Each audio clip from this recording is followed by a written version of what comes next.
യോ WhatsApp guys, വീണ്ടും നമ്മുടെ ചാനലിലേക്ക് ഏവർക്കും സ്വാഗതം. ഗായ്സ്, ഞാൻ പെട്ടെന്ന് നമ്മുടെ ജസ്റ്റിസ് ലീഗിൻ്റെ ന്യൂ 52 വോളിയം 1 ഒറിജിനാണ് ഞാൻ നിങ്ങളുടെ മുന്നിലേക്ക് എത്തിക്കുന്നത്. പെട്ടെന്ന് തന്നെ ക്വിക്ക് റിവ്യൂ പറഞ്ഞിട്ട് ഞാൻ ഇപ്പോൾ അതുപോലെ തന്നെ ഒരുപാട് കോമിക് ബുക്സ് ഒക്കെ എന്താ പറയുക നിങ്ങൾക്ക് കാണിക്കുന്നുണ്ട്. ഇപ്പോൾ ഞാൻ ഇഷ്ടം പോലെ എന്ന് പറഞ്ഞാൽ ഈ പ്ലേയിങ് കാർഡ്സാണ് കൂടുതൽ കാണിക്കുന്നത്. പക്ഷേ അതൊന്നും ഡോൺ വറി ഗായ്സ്. ഇപ്പോൾ ഞാൻ എന്തായിരുന്നാലും കോമിക് ബുക്സിലോട്ട് വീണ്ടും തിരിച്ചു വരികയാണ്. അപ്പോൾ എന്തായിരുന്നാലും എന്താ വോളിയം 1 ഒറിജിനാണ്. സ്റ്റോറി വേറെ ഒന്നുമല്ല.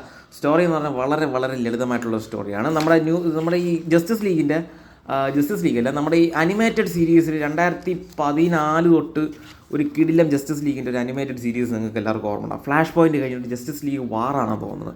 സെയിം തന്നെയാണ് ആ സ്റ്റോറി ലൈൻ. ഇപ്പോൾ ഇതിൽ നിന്ന് കോപ്പി അടിച്ചല്ല, ഇതിൻ്റെ സെയിം സ്റ്റോറി ലൈനാണ്. അതായത് ബാറ്റ്മാൻ നമ്മുടെ മെട്രോപ്ലസിൽ കയറി അന്വേഷിക്കുന്നു. അതിനുശേഷം ഗ്രീൻ ലാൻറ്റേൺ ബാറ്റ്മാനുമായിട്ട് ചെറിയൊരു ക്ലാഷ് ഉണ്ടാകുന്നു. സകല കാര്യങ്ങളൊക്കെ ചേർന്ന് നിങ്ങൾക്ക് അറിയായിരിക്കും. അതിൽ ഞാൻ കാണിച്ചു തരാം. ബാറ്റ്മാൻ നിങ്ങൾക്ക് എല്ലാവർക്കും അറിയായിരിക്കും. ഗ്രീൻ ലാൻറ്റേണിൻ്റെ റിങ് ബാറ്റ്മാൻ നൈസായിട്ട് പൊക്കും. എന്നിട്ട് പറയും, ഇപ്പോൾ what this do, you are not concentrating എന്ന് പറഞ്ഞാൽ ഇത് തന്നെ യു ആർ ഇൻ കോൺസെൻട്രേറ്റിംഗ് എന്ന് പറഞ്ഞാൽ ആ സംഭവം അത് തന്നെ. അത് കഴിഞ്ഞിട്ട് ഗ്രീൻ ലാൻറ്റേൺ അത് അടിച്ചു നിങ്ങൾ ആ സീരീസിൽ കണ്ടിട്ടുണ്ടോ അവരെ? അത് തന്നെയാണ്, ആ സെയിം കോമിക് തന്നെയാണ്. അതിനുശേഷം സൂപ്പർമാൻ വന്നിട്ട് അടി ഉണ്ടാക്കുന്നു. അടിയെന്ന് വെച്ചാൽ ഇവരെ പഞ്ഞിക്കണം നോക്കുന്നു. കണ്ട ആ ബോളിൻ്റെ അകത്തുള്ള സംഭവം അത് തന്നെയാണ്, ആ സെയിം കോമിക്സാണ്.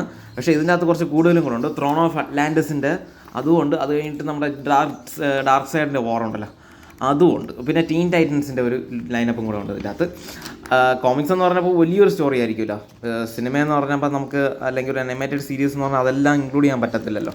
അപ്പോൾ അങ്ങനത്തെ ഒരു സെറ്റപ്പാണ്. എന്തായാലും നിങ്ങൾക്ക് താല്പര്യമുള്ളവർ വാങ്ങിക്കുക. ഞാൻ സ്ഥിരം പറയുന്ന പോലെ ഒന്നേ നിങ്ങൾക്ക് ആമസോണിൽ ലിസ്റ്റ് ചെയ്തിടാം, അല്ലെങ്കിൽ നിങ്ങൾ ഇഷ്ടംപോലെ പോയി വാങ്ങിക്കുകയും ചെയ്യാം. അപ്പോൾ അടുത്തൊരു വീഡിയോ കാണുന്നതിനും ഗൈസ് എല്ലാവർക്കും പീസ് ഔട്ട്.